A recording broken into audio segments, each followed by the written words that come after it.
El nombre de Luis Alcoriza es el de uno de los más prestigiosos y brillantes realizadores cinematográficos hoy en México, aunque él es español de origen, y por otra parte está estrechamente unido también a la carrera cinematográfica de uno de nuestros genios del cine de todos los tiempos, Luis Buñuel. Nos encanta por eso que Luis Alcoriza haya podido venir aquí a sentarse hoy con nosotros a hablar acerca del cine, que es lo que más le gusta. Muchas gracias, Luis, por haber venido. Gracias a ti. Vamos a hablar del cine. ¿Qué pasa con el cine? ¿A dónde va el cine hoy? Hombre, es un poco fuerte la pregunta, no sé. No sé, puesto que el cine es una cosa individual, no es una entidad colectiva, ¿no? Va donde lo dejan que vaya, con muchas cojeras, muchas limitaciones, con una de las cosas que influyen más en la crisis actual, que es la falta de escritores de cine, que hay una deficiencia tremenda, muy poca gente que escriba verdaderamente buenos escritores de cine escasean. Esto nos permite ver constantemente películas de grandes realizadores con todos los medios, con todas las posibilidades, que de pronto fallan y no se sabe por dónde, y es por una falla de guión. Las limitaciones de un arte, en realidad, pero que antes que arte es una industria.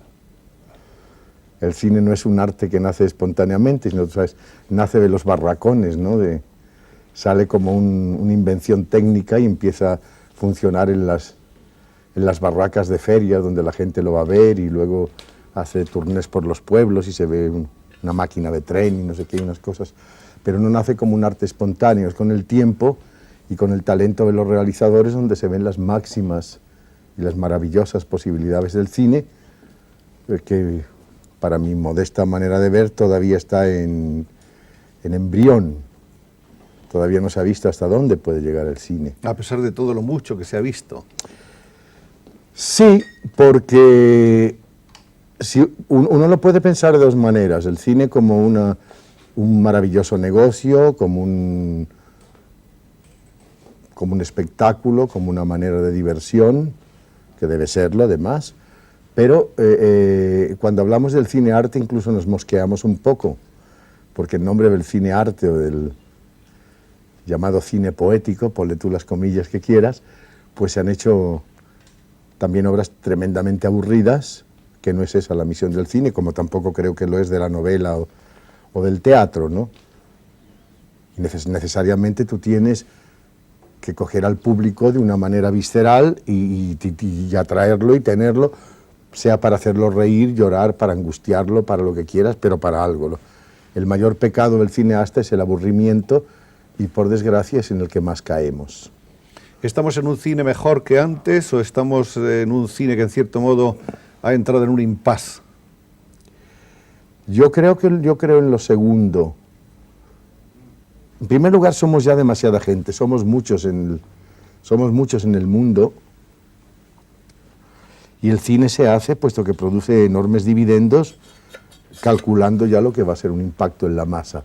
Antes, incluso en los grandes estudios, pues los mismos productores en el fondo tenían un gran amor al cine, hacían lo suyo. Tú no puedes imaginar que Cecil B. DeMille no estuviera enamorado de lo que hacía, ¿no? Aunque fuera un producto de todas maneras de enorme venta. Hoy día, por lo que leemos en la cantidad de artículos abrumadora que se escribe sobre el cine y sobre la crisis, actualmente en los Estados Unidos, que en cierto modo son los padres del cine, porque son los que más lo han llevado hacia adelante, pues se habla ya son técnicos, el cine, y técnicos especialmente de televisión, muchos, ¿no? El cine visto ya como un medio que por sí solo va perdiendo fuerza y tiene que ser canalizado a través de la televisión, obras que se calculan por estudio de mercados, incluso con computadoras. Con receta. Sí, se trata de hacer ya una cosa que atraiga la fuerza de las masas. Creo que todavía nos queda por ver que un día una humanidad más inteligente, menos belicista y menos violenta que la de ahora, encuentre una fórmula en la cual el cineasta pueda tener un libre acceso a su creación, sin cortapisas, ni presiones de dinero, ni de tiempo, ni de todo esto, sino sencillamente que pueda crear su propia obra, y en ese momento algo muy grande va a pasar, ¿no? ¿La televisión en qué medida ha podido favorecer o perjudicar al desarrollo del cine? Pues esta es una cosa... Difícil de estimar, ¿no? Más bien es que es un choque. En una medida lo estimula en cuanto a que lo populariza. Por otro lado, la televisión a mí me da a veces la sensación, como estas máquinas que veo aquí de la basura, conste que no es una ofensa, no, lo digo en el sentido de que trituran todo lo que se les echa, es que la televisión es de una voracidad tan terrible que les falta para llenar el tiempo. Aquí no se siente tanto porque en realidad no sé exactamente, no soy hombre de cifras ni de cálculos, pero tengo entendido que hay un canal que pasa determinadas horas y otro que pasa nada más. Para darte una idea, en México, una persona que tenga el Cablevisión cuenta con 11 canales. Tú lo sabes muy bien. Entonces, pero no importa, hay algunos que no paran, que están pasando películas 24 horas seguidas. 24 horas seguidas. Entonces es una voracidad tan terrible que ya falta el material. Yo he pasado por la experiencia, hice una serie en televisión de programas que duraban 1 hora, 50 minutos con los salida, la entrada y los comerciales y esto. Y sí, los primeros capítulos, que ya había tenido tiempo para escribirlos con calma, resultaron bastante bien. Luego no tengo esa rapidez que tiene el escritor de televisión, que es de una vivacidad tremenda. Tuve que recurrir a otros y hay un momento en que te faltaba ya el tema. Porque era sobre mecánica nacional, entonces, pues sí, 3 horas está bien, pero luego son 6 y luego son 12 y luego son 24 y luego son 36 y hay un momento en que ya la temática se agota por completo, no hay cerebros bastantes. Por eso estamos viendo que en las series americanas a base de detectives nos cuentan la misma historia con pequeñas variantes hasta la saciedad, hasta que casi ya sabemos desde el principio lo que va a pasar. Cambiando luego el detective en otra nueva serie, pero va a ser las cambian, mismas el cosas. uno es cojo, el otro es ciego, el otro es gordo, el otro es tal, ahora es el perro el que investiga, no sé, lo que tú quieras, pero de todas maneras es siempre lo mismo y lo seguimos viendo. Al mismo tiempo hay una paciencia en el televidente tremenda. Por otro lado, los que se dedican a estos estudios dicen que ya la gente madura no va al cine. ¿Por qué? Entre salir de tu casa, frío, lluvia o lo que sea, aparcar el coche, hacer cola en la taquilla y luego esperar a que te toque entrar y tal, no salen, prefieren quedarse a ver la televisión con un whisky en la mano y tranquilamente y en zapatillas. Resulta ahora que por lo visto el cine que hay que hacer es para jóvenes, que son los que salen contra viento y marea y como sea, y todo les da igual, y si tienes la suerte de acertar una película que les interese a las mujeres. Esto es lo que dicen que ya, entonces ya el éxito es seguro. Pero verdaderamente, si te tienes que valer de todas estas fórmulas, siempre te alejas de lo que sería un hombre que buenamente tratara de hacer su creación personal. Y de contar su historia como él la siente. Un poeta, un novelista, un pintor, que trata de contar su historia y que una sociedad le proporciona los medios de que la cuente libremente. Esperemos que algún día suceda, por el momento no es así. ¿Crees entonces que el escritor es uno de los elementos fundamentales o el fundamental en el cine? Sin duda, pero un escritor muy especial. Un escritor cinematográfico. Absolutamente.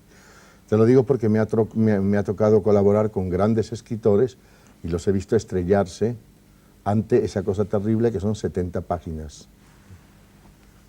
Y cuando tú ves que son 70 cuartillas y que ahí tienes que meter una historia porque si no se te va ya 2 horas y el público no lo soporta, el terrible problema de la concisión, de que el diálogo no sea directo, ni explicativo, ni gratuito. En fin, es una forma muy especial y no hay muy pocos. En otro tiempo, los reyes del cine fueron las estrellas, los intérpretes, el Star System. Después parece que se impuso el director o realizador como superestrella. ¿Vamos a llegar a un momento en que realmente el escritor sea también la estrella de la película? Nunca. No, el verdadero creador y responsable, para mí el verdadero creador y responsable de la obra es el director. Lo que sucede es que es muy raro que hoy día un director de cierta categoría no tome parte en la historia, no colabore con el escritor, ¿no? En gran parte, o no escriba él mismo. Ya es muy difícil el viejo estilo de Hollywood, de que al director se lo daban todo hecho, incluso los encuadres de cámara y todo esto, ya sigue existiendo, pero no para el director estrella. ¿Cómo dirige Luis Alcoriza? Como puede. Tú sí, estudias encuadre por encuadre, ensayas con los actores escena por escena. Nada. ¿Cómo entonces? ¿Cuál es tu estilo? No, yo en realidad fío más que nada en una cierta intuición. Al contrario, hablo mucho con los actores, les explico mucho lo que deben hacer, pero luego evito no creo que a base de toma se consigue nada mejor, porque pienso que el actor pierde frescura. Es decir, en la toma 1, 2 o 3 puede estar fresco todavía, y si lo sometes a 27 ya está tenso, ya está tratando de sacarlo y pierde frescura. Prefiero ensayar antes, hablar con él, explicarle muy bien la cosa y luego dejarlo un poco suelto, y en cuanto la cosa salió y la sentí bien, dejarlo ahí, porque no tiene caso obligarle a hacer 20 escenas más donde ya va a estar tenso, nervioso, pensando que está mal, se inquieta, se angustia y pierde la frescura y la naturalidad. No digo que no haya otros sistemas que den buenos resultados, pero cada cual tiene el suyo y el mío es ese. Evitar en todo, el cine es hipnótico, tiene esa gran ventaja sobre otros medios de expresión, hipnotiza. Entonces, todo lo que tú hagas de alarde de medios técnicos, donde el público pueda sentir que hay elementos mecánicos, electrónicos y todo esto, es sacarlo de la realidad. Así que puedes hacer un cine tremendamente complicado en cuanto a elementos, pero que la apariencia en pantalla sea enormemente simple, que es lo que yo trato de hacer. Esto un poco no a mí, pero a todos, a muchos incluso de los grandes, lo enseñó Buñuel, sin decirlo. ¿Verdad? Por eso hay tantos grandes directores que confiesan haber tenido una influencia suya, porque él utilizaba unos elementos aparentemente muy simples, muy complejos, porque llevaba la cámara en movimiento permanente, y una manera de contar encadenada, no ya establecer el shot general y luego planos distintos, sino llevarlo por pequeños fragmentos encadenados. Esto tiene un peligro que si te equivocas no tiene arreglo, pero al mismo tiempo le da una soltura que muchos de los grandes confiesan que lo captaron un poco de Buñuel, que jamás se tomó la molestia de soltar teorías a este respecto ni de nada, sino que lo hacía también por intuición y buenamente, ¿no? ¿Cuántos años has trabajado con Buñuel? Muchos. ¿Qué ha sido mucho para ti? Hombre, dicen que soy discípulo, no es cierto, porque nunca me ha dado clases, ni creo que mi cine en realidad sigue al suyo ni trata de imitarlo. Podremos tener unas ciertas analogías, válgame la palabreja, culturales, no porque seamos muy cultos, él sí, pero en fin, sino por haber bebido en las mismas fuentes, ¿no? Cuando yo saco un ciego con muy mal humor y muy agresivo y lo saca Buñuel, no es un parecido, es que tenemos por delante a Quevedo, tenemos al Lazarillo de Tormes, tenemos un montón de cosas en común. Hasta Valle. Valle, si quieres, y desde luego un carácter parecido en cuanto a que somos agresivos, tenemos un humor ibérico, con un poquito de mala sangre, ¿no? Y todo esto, y en eso podemos parecerlos. En el cine, nada. No, para mí Buñuel es la influencia de un hombre que me toma en un momento y es un padre espiritual, es el que me forma en todo, que me enseña a despreciar el dinero, a despreciar ciertas cosas, a mantenerme en una firmeza, en unas normas de conducta, que me abre un mundo que para mí era confuso. Es decir, si sé tomarme una copa de vino y saber si es bueno o malo, es gracias a Buñuel, no es solo el cine, vamos. Me formó en un momento, es un hombre entrañable y maravilloso, pues que a quien se lo quiere dar todo, y a mí me lo quiso dar todo, pues sí me dio mucho.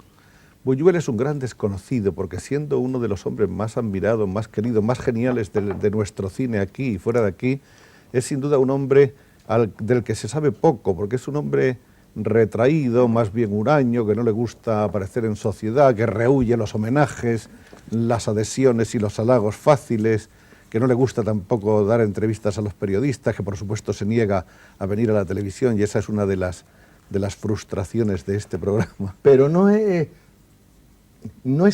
tanto que le desagraden, porque en el fondo Es timidez. Terrible, terrible, una timidez terrible, como buen español, un pánico al ridículo, ¿verdad? Un terror a las cámaras, un todo eso y a la publicidad. Pero si es una pena, además no hablaría, sería enormemente cauto y es un hombre demasiado inteligente como para que le puedas poner una trampa y caer en ella. Se pondría hermético, no le gusta, siempre ha rechazado la publicidad, siempre ha despreciado, no diré despreciar, es una palabra demasiado exagerada, ha rechazado a ese director de los grandes medios y del gran poderío, no le gusta, y en eso sí también me marcó. No coincidí, me causó una influencia muy fuerte sobre mí en eso. Yo trabajo incluso de una manera, como puedes ver por las fotos estas, con cámaras muy ligeras, sin sonido, casi como se trabajaba antiguamente, salvo que la cámara es de motor en lugar de ser de manivela. Pero aparte de eso, con elementos muy simples, y en cuanto me das los grandes medios, ya me aterro y no sé qué hacer con ellos. No me gusta nada. A pesar de que dicen que hago cine coral y de multitudes, pero no importa, se puede hacer con elementos. Sin duda, porque aquí vimos ligeros. No hace mucho del poco cine tuyo que se ha visto en España, y esa es una de las cosas sobre las que vamos a hablar más adelante. Aquí se vio en televisión precisamente hace 4 o 5 meses una película tuya, Mecánica Nacional, que impresionó porque era realmente una película con una frescura, con una fuerza, era realmente un mural, un coral, como han dicho de tu cine, bueno, pues donde había cientos de tipos retratados certeramente. Está hecha sin sonido, con cámaras ligeras, con cámaras a manos y con grúas, efectivamente, y con helicópteros, porque lo necesitaba el gentío, pero toda base de cámaras ligeras, de una gran colaboración de parte de los técnicos, que siempre son maravillosos, de los actores, una fraternidad, siempre todo el mundo de broma, con gran alegría, y sencillamente no concibo el cine, yo sí la rechazo y yo sí la desprecio de mis palabras y me hago responsable, el director que se cree un dios, y que su palabra es ley, que grita y que manda y que No, eso me repugna completamente, porque por encima de todo pues tengo una tendencia humanista, creo que todos somos iguales y me gusta una colaboración completa como trabajadores y como amigos. Me revienta el director ese de las grandes órdenes y de los grandes medios y que para la producción una semana porque quiere irse a descansar o a meditar o que necesita ponerse en estados de ánimos. No, creo en el trabajo, ¿no? Y creo que el trabajo y la creación en realidad, lo mismo la novela que el cine, que lo que sea, se hace más con el no que con el sí. A base de rechazar y rechazar, cuando te encuentras acorralado en un rincón, es cuando verdaderamente empiezas a hacer lo tuyo, ¿no? A base de desesperación y no a base de echar la culpa a los demás y pedir grandes medios. Esto nunca he creído en ello y no creo que ese es el camino. ¿Mecánica Nacional es una historia tuya? Sí. Como casi todas tus películas. Sí. Y como muchas de las películas de Buñuel. No, en este caso eran de los dos. Colaborábamos juntos, sí, trabajamos juntos hasta que yo ya me hice director. La última que hice con él fue El Ángel Exterminador. Lo más asombroso de Mecánica Nacional era la cantidad de trabajo que se presuponía, pero que ahora, cuando tú me dices que has trabajado de ese modo, con cámaras sin sonido, etcétera, pues hace uno una idea de que era mucho más complejo rodar eso de lo que nos parecía, ¿no? Bueno, complejo era por la cantidad de automóviles y la cantidad de personas. Pero no sé qué decirte, todo el mundo lo llevó con tanto cariño. Hubo tal colaboración de parte de todos, los actores empujaban los coches cuando era necesario. Fue una cosa muy fraternal, muy fresca y muy grata. Era muy fresca, era muy humana, sí, muy tierna. No me refiero de parte mía aquí, me refiero de parte de la gente, sí, de los colaboradores, que fueron magníficos, pero no había, hombre, te digo, sí, pues momentos que tuvimos 5 cámaras, un helicóptero, otra en una grúa, otras en mano, pero en fin, dentro de eso no eran los medios americanos jamás, porque en nuestros países hacemos un cine relativamente pobre, con medios limitados. Lo que pasa es que parecían muchos, pero no eran. Tengo aquí un libro que se hizo con motivo de la Semana de Cine Iberoamericano de Huelva hace ya unos años, firmado por Tomás Pérez Turrén, Luis Alcoriza, donde hay aquí una serie de datos personales sobre Alcoriza, y luego lo más interesante, aunque no está puesto al día, pero eso ya lo haremos nosotros dialogando, es la filmografía, y antes de la filmografía personal y propia, están también, me parece, las cosas que hiciste con Buñuel, ¿no? Deben estar. Deben estar. Hace mucho que no lo leo. Las películas de Luis Alcoriza. No, empieza ya con los jóvenes. No, pues no está lo que... Los guiones quizás estén... Sí, por ahí deben estar. Es que son muchos. Es que son muchos. Ten sí. en cuenta que antes de trabajar con Buñuel yo había escrito cerca de 100 guiones. Como guionista, Así que son muchísimos. empiezas en el año 46 con El ahijado de la muerte, de Norman Foster. Bueno, ese fue... Quiero hablar un poco de él en su memoria. Que fue importante en tu vida, porque en ya un momento... Sí, sí. Era un director americano en sus tiempos muy famoso y fue el que me enseñó los rudimentos del guión a la manera americana, que tiene su gracia porque cuenta mucho el ritmo, cuenta mucho ese estilo de diálogo que él no lo sabía explicar a su manera, porque él me contaba, esto es muy interesante, él me contaba, él fue guionista a sueldo de una de las grandes compañías de Hollywood, y dice que les daban un lápiz muy largo y en la mitad había una muesca, y antes de terminar el turno de trabajo habían tenido que llegar a la muesca. Llegar a la muesca y llenar un número de cuartillas. Fueron los tiempos famosos cuando la anécdota del productor que entró iba a los escritores que estaban pensando. Digo, ¿qué hacen ustedes? Pues estamos pensando. Y dijo, no, yo les pago para que trabajen, no para que piensen. O sea, y les daban un lápiz. Entonces tenía mucho del oficio.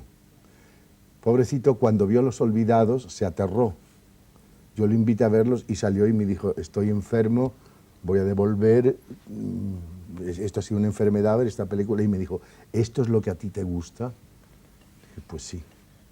Yo pues me siento muy feliz, porque era un hombre muy tierno, de que hagas lo que te gusta, pero yo me he puesto enfermo, me voy al hotel porque me he puesto enfermo, de ver Los Olvidados, ¿no? Porque él tenía toda la vieja escuela de Hollywood, todavía un poco más amable, del happy end, aunque hizo películas muy meritorias, pero sí me edulcorado y... sí me enseñó los rudimentos que él conocía muy bien de lo que era el guión estándar, ¿no? El guión normal.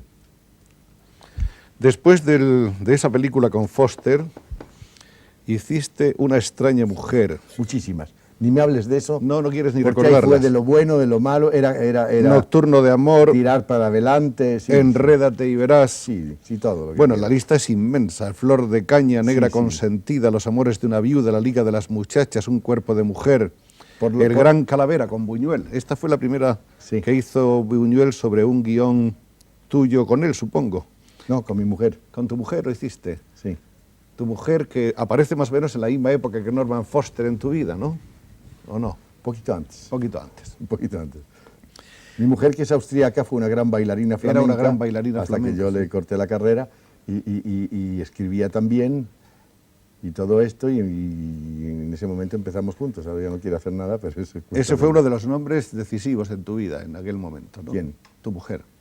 Tu mujer, Foster y Buñuel, quizás son las tres personas que... No. Mi mujer y Buñuel. Tu mujer y porque Buñuel. Foster era... Foster fue otra cosa y en otro momento, ¿no? Antes, ya te digo, me enseñó los rudimentos, me enseñó Eso es. la técnica elemental de lo que es el guión de cine americano, que me ha sido muy útil por otro lado.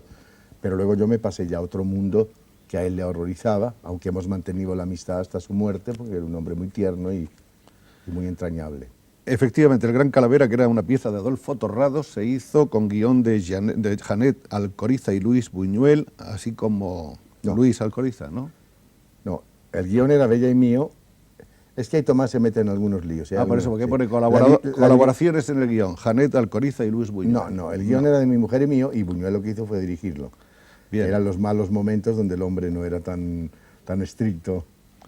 Hay otras películas de ese año, Tú, solo tú, Yo quiero ser hombre, luego Mala hembra. No las leas, por favor, lo dejamos. Que me espanta. Pero son muchísimas. Esos eran los tiempos de escribir lo que fuera por encargo, ¿no? Para vivir, y al mismo tiempo, pues no lo reniego de ello, porque sí me sirvió por lo menos para ayudar a mi artesanía, ¿no? A ser un buen artesano para llegar a dominar la herramienta. La herramienta de trabajo. Sí. Luego lo demás ya es otro camino. Bueno, habría que explicar que antes de todo esto Alcoriza fue actor y habría que explicar también que Alcoriza nace en una familia española de actores, nace en Badajoz el día 5 de septiembre de 1921.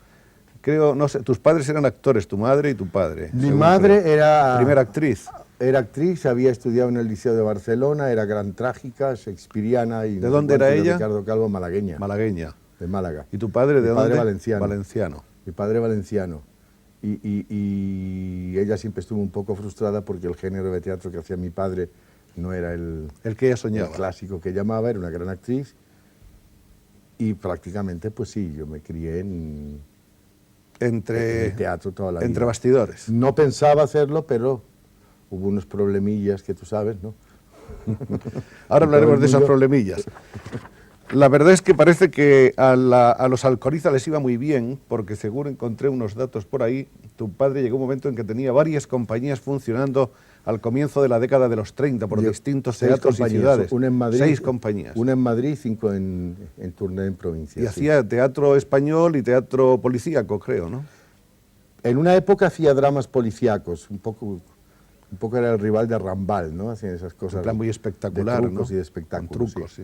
Y de cortes. Mi madre se ponía con más facilidad el manto de armiño que un abrigo. Y luego ya, posteriormente, empezó a llevar unas compañías de género flamenco. Cuando el flamenco pasó a los escenarios a raíz de la copla andaluza y todo aquello, que ya salió de los colmados y de todo, y empezó en el teatro, empezó a llevar con Estrellita Castro, con Sabicas, con El Pena, con el Niño Utrera, ya compañía flamenca, que me tocó vivir algunos años. Y en una de esas temporadas que yo salí durante las vacaciones, yo estaba aquí estudiando y me fui con ellos, pues empezó todo el tinglado. ¿Dónde estudiaste? ¿Dónde estudiaste? Uy, eso es muy complejo.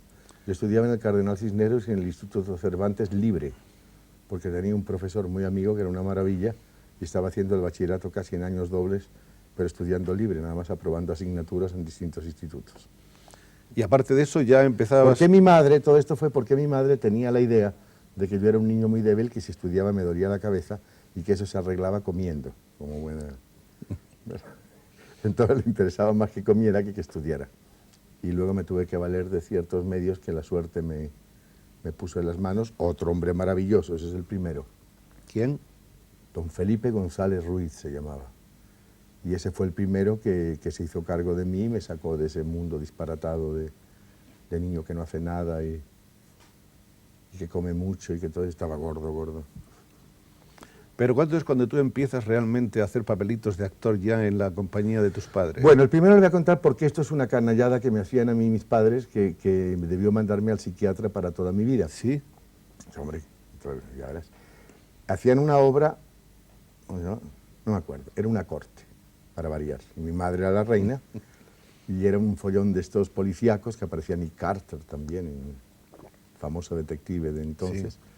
Y a mí me cogían, yo tenía 3 años o una cosa así, y me dormía en el camerino, me daban mi papilla y me dormía allí, y entonces me ponían un camisón muy bonito y me acostaban en el escenario, que era una alcoba así y tal, y al fondo estaba la camita del príncipe con la coronita arriba, y ahí me acostaban. Y yo seguía durmiendo, pero como un bendito. Y luego mi padre, había un momento en que suponía que al príncipe, un obrero anarquista, que entonces el anarquismo era una cosa así horrible, le había regalado un caballito de cartón con una bomba dentro, y de pronto empezaba el tic-tac de la bomba, y cuando mi padre tiraba una bomba el teatro se caía, parecían de verdad. Yo me despertaba aterrado, y ¿qué veía? A mi auténtica madre, gritando despavorida, hijo mío, y yo me tiraba mamá, y decían que niño artista, no, me pegaban unos sustos de muerte. Y luego me volvían a dormir y a las 10 de la noche me volvían a hacer la misma canallada otra vez, ¿verdad? Así que tenía 3 años cuando me metieron en un escenario por primera vez. Una faena realmente, como decías, como para ir al psiquiatra. Te digo, para psiquiatra para toda la vida, pero salí duro y no me tocó. Cuando estalla la guerra, la compañía Alcoriza me parece que estaba en Tánger. Nosotros entramos, sí, estábamos en África Entramos en la línea de la Concepción, por Gibraltar, por un lado, y por otro entraron los moros. Como ya sé, con quién sabe. Y se armó una que para qué te quiero contar. Y estuvimos ahí en territorio, en zona franquista, bastante tiempo, hasta que mediante un contrato y unas cosas y no sé qué, pudimos salir y salir a África otra vez, y en África ya no era la compañía de categoría, ya íbamos muertos de hambre, cada cual a trabajar en lo que podía, como se podía, de una manera muy mísera, y luego apareció un contrato para América totalmente disparatado, que hablábamos de antes, ¿verdad?, del encadenamiento de circunstancias, una cosa absurda totalmente, pero que resultó, y pudimos salir ya hacia América, y por fin a México como tierra de promisión, que es donde ya nos quedamos. ¿Y ya en México? ¿Cómo te vas orientando? ¿En el teatro lo primero? Primero en el teatro, con un sueldo miserable, muriéndome de hambre, y con 2 padres viejos que había que mantener, y luego poco a poco ya fui agarrando mi camino y empecé a escribir cositas y a vender argumentos, y ya se encadenan las cosas. Por aquí tenemos algunas fotos de algunas películas en las que Luis Alcoriza ha actuado de actor. Sierra Morena, de Francisco Elías, película rodada en 1944. Luego hiciste mucho de Cristo, no solamente en el cine, sino que también en el teatro. Creo que hiciste muchas representaciones de la Pasión, ¿no? Sí, y era muy bonito porque un obispo mexicano protestó. Dijo que no veía por qué la Pasión de Cristo tenía que ser... Todos los actores eran refugiados españoles, ¿verdad? No veía refugiados políticos, no veía la razón, pero así era. Esa escena pertenece a la película María Magdalena, de Miguel Contreras Torres, rodada en 1945. Había 2 fotos de esa película. Mejor no me neallo porque... Luego, después de eso, entre otras, está Flor de Caña, de Carlos Orellana, 1948. ¿Pero por qué me llevas a la parte que más quiero olvidar? Pero es para que te veamos ahí como actor, hecho un muchacho que está ya escalando lugares.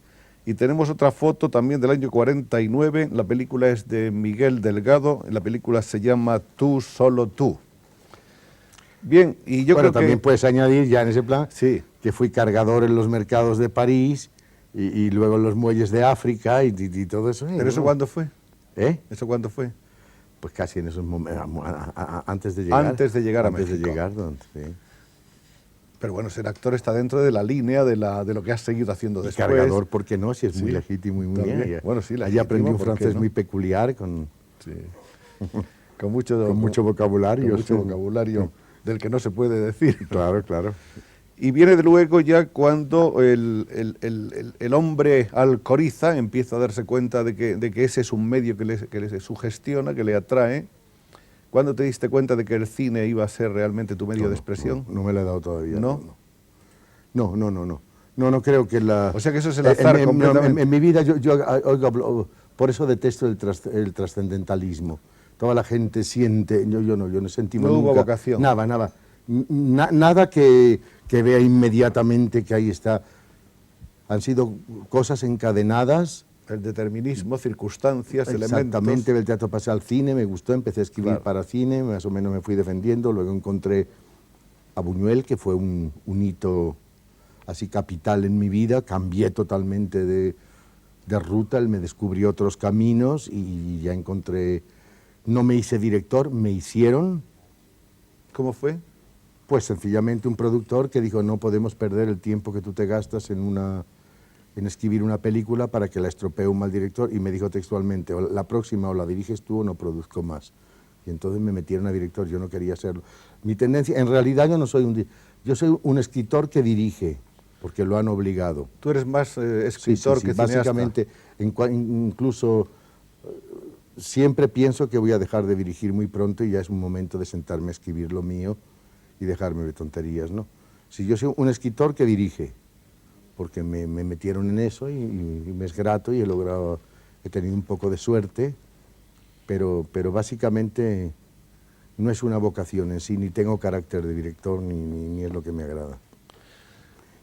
Ni me gusta el poder, ni me gusta el mando, al contrario, lo detesto totalmente. Hay como 10 o 12 películas en las que actúa Alcoriza como actor, luego como guionista pasan del centenar y después ya como guionista y director su labor se inicia el año 1960 con Los Jóvenes. ¿Qué eran Los Jóvenes? Como su propio nombre indica, una película de jóvenes con bastantes aciertos, pero donde el final, donde se suponía que unos chicos que habían cometido un pequeño delito, Te obligaron a cambiar. la policía los mataba brutalmente y los tiraba los cadáveres a un río, me obligaron a cambiarlo y lógicamente pues ya la película quedó muy deficiente, no llegó, tenía partes buenas, pero al final pues moría por completo porque no era la realidad. Luego, Y eso que era un caso verídico. sí, estaba inspirado en un hecho acaecido. Un hecho verídico. Luego hay una serie de películas, la serie de las TES, de que se ha hablado mucho, que empieza con Tiburoneros, creo, ¿no? Tlayucan. Oh, no, Tlayucan, sí, luego viene Tiburoneros y después. Tarahumara. Sí. Y Tarahumara, sí. Tlayucan. ¿Qué es Tlayucan? Pues Tlayucan es ya en ese género de películas que tocaban problemas rurales, era el problema de los cañeros, de los cortadores de caña y de los campesinos de una región de México, que consideraron muy española, porque uno de los personajes era un ciego, otro una beata. Efectivamente era un ambiente que aunque pasaba allí, podría haber pasado aquí perfectamente, sustituyendo la caña por cualquier otra cosa. Y tuvo mucho éxito, tuvo muchos premios, fue premiada en Carlo Vivari, en muchos sitios, gustó mucho, no sé ni cómo la entendieron. Luego Tiburoneros, que es la más conocida en España, porque ha pasado por televisión y todo. Y Tarahumara, que es la vida de los indios tarahumaras, que son patéticos y maravillosos. Sí. A donde habría que ir más y acercarse más a conocerles, ¿no? Porque... Pues esa película estaba muy cerca de la verdad.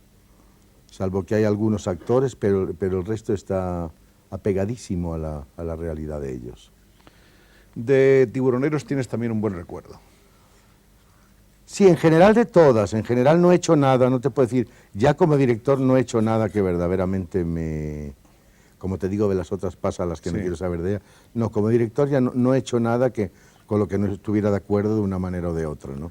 Porque incluso una buena comedia no tengo por qué avergonzarme. La comedia es muy bonita cuando se toca bien, como Mecánica Nacional, pues es una comedia, pero que me es muy grata. No he hecho nada que fuera por imposición ni...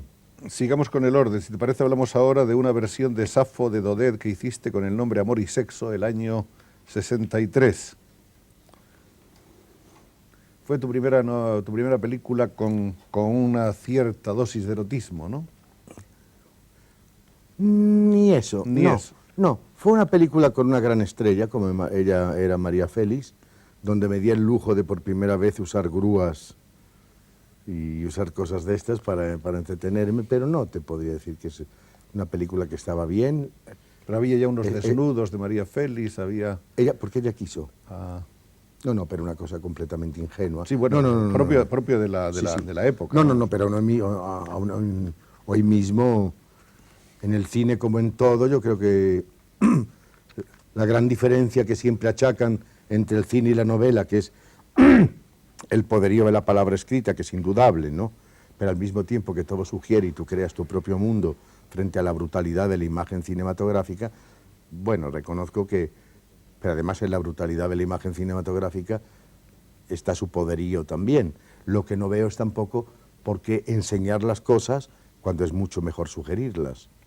Y les das mucha más importancia y más valor. Así que en el cine lo que es directo es tan malo como lo es en la novela cuando es directa también. Estabas haciendo películas una tras otra sin parar, porque aquí vemos en el 64 El Gángster. No, sin parar no. Yo no he hecho nunca más de una al año.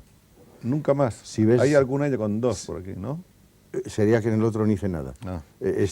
Porque como yo las escribo y tardo mucho, no. Si sacas la cuenta verás que no llego ni una por año. Esta era una película muy divertida, según se dice, que produjeron además los técnicos y manuales del Sindicato de la Producción, que eso es una cosa que parece muy interesante, ¿no? Y fue una cooperativa, sí. Una cooperativa. Hecha por los técnicos. Estaba Arturo de Córdoba como principal protagonista. Tarahumara, muy graciosa. de que ya hemos hablado. Y le sigue luego Divertimento, que es un sketch de la película Juego Peligroso. Hecha en Brasil, sí. Hecha en Brasil. Muy graciosa, muy buena. Es una película de humor negro, de amor y muy curiosa, muy perversa, muy extraña, pero siempre a base de sugerir las cosas, no de enseñarlas. Hiciste más sketches, uno para la película Antología del Miedo, que se llamó La Puerta, en el año 68. No lo ha visto nadie. No lo ha visto nadie, ni siquiera tú. Bueno, yo sí, pero... y hasta a mí me costó. No, esto y es muy bueno, además es una cosa que hice con un espléndido escritor español también, que se llama Pedro Miret, que tiene novelas y cuentos verdaderamente bellísimos, un hombre muy irracional, muy extraño, y era una película, el miedo como elemento, repito la palabra, irracional, sin explicación ninguna, una cosa extrañísima y llena de humor al mismo tiempo, que cayó en manos de un productor que no la entendió. Entonces, como no la entendía, optó por ponerle una explicación. Así que al principio le metió una serie de letreros explicándola y al final otra. Con lo tal quedó anulada, yo renegué de ella, y le pasó 3 días y no la ha visto nadie. Quiero comprarla. Es una película que yo quiero comprarla para quitarle los títulos que él le puso y las explicaciones, porque verdaderamente era muy bella, muy bella. En el 68, El oficio más antiguo del mundo. Película que dice aquí un crítico que era muy diferente a las anteriores. Bueno, no sé. La mayoría de los críticos serios desconcertó mucho llamaron porque una película menor. Ahora dicen que es estupenda. Ahora dicen que es estupenda. Sí. Todo depende de... Es que pasó una cosa. La película, como su propio nombre indica, sucede en una casa de mala nota, ¿verdad? Y entre prostitutas. Pero esto tapaba lo que hay en el fondo, que era una película contra la velación, porque era como a un supuesto cura, un hombre que se había disfrazado de cura para cometer una estafa, caía en esa casa porque lo habían herido en la calle, y como un policía le iba dando la vuelta y la vuelta y la vuelta, y a través, hablándole también como un sacerdote, un policía muy vivo, trataba de llevarlo a la denuncia de sus cómplices, ¿verdad? Así que el aspecto del burdel, aparte de que era una selección de perversos muy graciosa, hecha con mucho humor y sin ver nada, por supuesto. No se veía una mujer desnuda en la película, ni se veía un acto de amor ni nada, pero en realidad era una cosa sobre una crítica terrible a lo que a mí más me repugna en el mundo, lo que me parece el colmo de la vileza humana, que es la velación. Paraíso, en el año 1969, con Jorge Rivero y Ofelia Medina. Esa es buena, por desgracia no ha pasado en España, no sé por qué. Pasó una copia mutiladísima en ese festival de Huelva y gustó muchísimo. No sé por qué no ha pasado aquí. Es una cosa sobre el problema de los chicos, que ahora en España muy vigente, de los golfos de la playa, de los buzos, de los que enseñan a esquiar a las turistas y bailan con las turistas y todo esto. Una historia de amor muy dramática y muy inquietante. Buceadores, lancheros, sí. Muchachas de la noche, Latin lovers son descritos en su trabajo y modus vivendi tal como se producen en Acapulco, paraíso tropical. Pero te digo que ya está muy cercana, ¿no? Aquí, por ejemplo, en Huelva entusiasmó a la gente. Yo creo que si pasara aquí, pues no. Creo que en la Costa del Sol tienes los mismos elementos. Los mismos elementos que allí, que en Miami, sí. Que en cualquier otro lugar. Lo lugar. mismo que Mecánica Nacional. Sí, se podía haber hecho perfectamente en España, cambiando ciertos elementos costumbristas, o en Italia, y hubiera funcionado. Siempre me preguntan que si en Mecánica Nacional... Pudo haber sido una película italiana perfectamente. Una crítica a México. Yo digo que no, que en realidad es una crítica a la moral de la sociedad cristiana, ¿verdad? De costumbre, que lo mismo podía funcionar aquí que en cualquier otro país del mundo, ¿no? Mecánica Nacional es la que vimos en televisión española hace unos meses, es del año 71, con Manolo Fábregas, Lucha Villa, Héctor Suárez, Sara García y un reparto copiosísimo. ¿Esa idea cómo se te ocurrió? ¿Lo de Mecánica? Sí.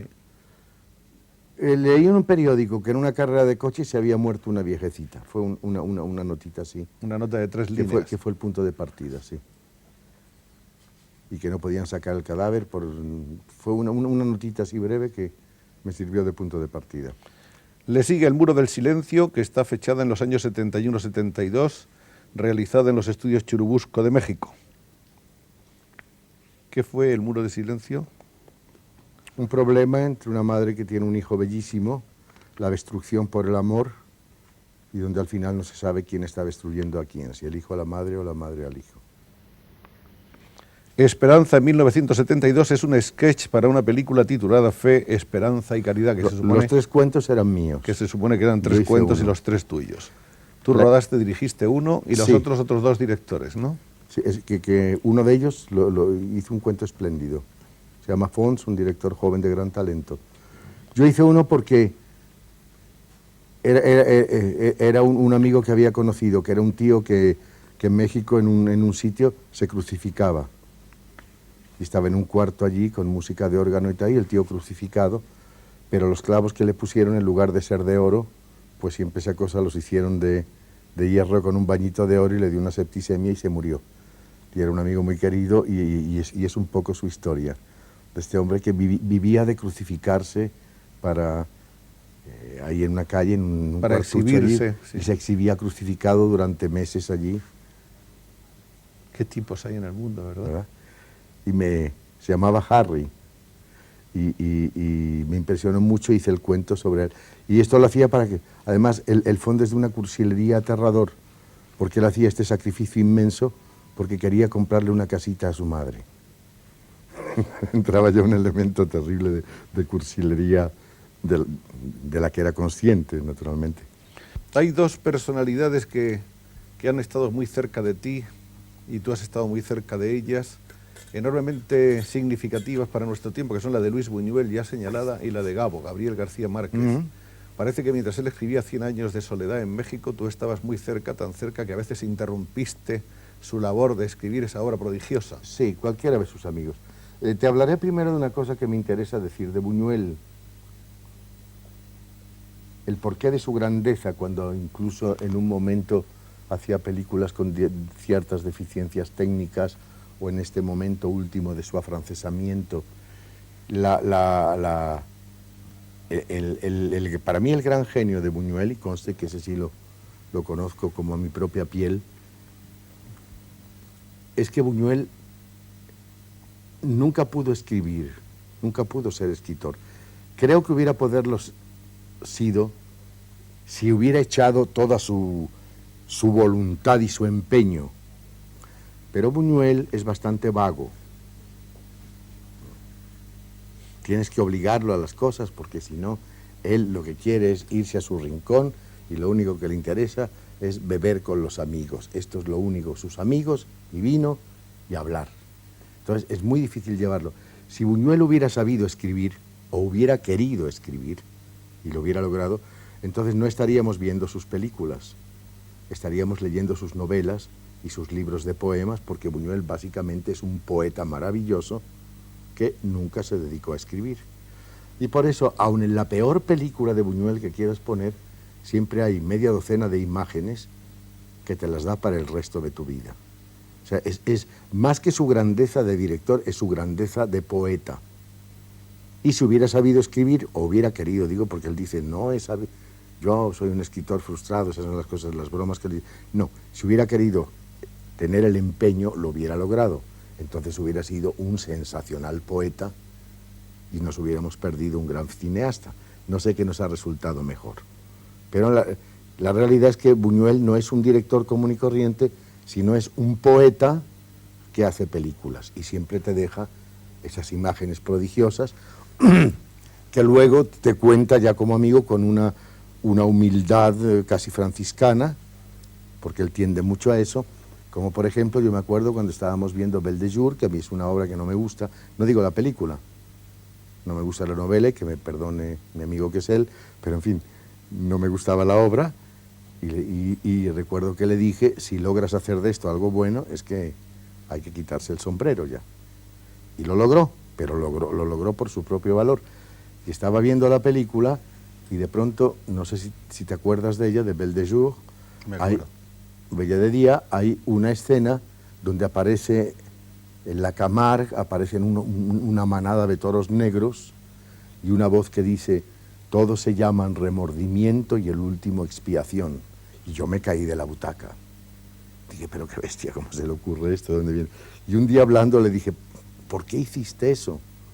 No, pues no sé, yo le dije, vi aquellos toros y le dije al fotógrafo que me tomara aquello porque me pareció muy bonito y luego no quería quitar la imagen y no sé si en la Biblia o en algún sitio raro encontró esa palabra y se la puso porque sí. Estamos ya ante la intuición poética que en la imagen en pantalla te produce un efecto tremendo, ¿no? Es un gran genio poético que como por mucho que quieran aplastárselo y han tratado, pero siempre surge, ¿no? Así que es el gran poeta del cine, inevitablemente, porque en el cine está muy cercano a la poesía, aunque digan lo contrario, está muy cerca del onirismo, que es una de las fuentes Del cine. poéticas más a fondo. Y de la Puedes poesía. llevar naturalmente, hay muchas teorías, dicen que lo malo del cine con respecto a la literatura es que precisamente te presenta la imagen brutal, pero tampoco tienes por qué presentar la imagen brutal. Y ahí está el señor Buñuel, que te hace La Edad de Oro y el perro andaluz, ¿verdad? Donde te juega la imagen de tal manera que produce unos efectos. Ahora, puede que sea una poesía no amable. La poesía no tiene por qué ser lírica y amable, siempre puede ser brutal y violenta como él la ponía también. Y lo que te decía cuando estábamos comiendo de García Márquez, porque creo que le hace honor y que merece que la gente lo sepa, es que él, siendo ya García Márquez, porque antes tiene obras de un gran mérito y magníficas, como La mala hora, El coronel no tiene quien le escriba, que ya nos hacía incluso a los amigos respetarlo como a un gran escritor, cuando estaba haciendo se iba a meter a hacer 100 años de soledad, vivía muy lejos en México, del centro, y el coche lo empeñó para no tener vehículo, para no tener medio de salida, ¿no? Y le dio todo el dinero que tenía a la mujer y dijo una frase muy bella, toma y cuando se te acabe pídele a los amigos, pero a mí no me molestes.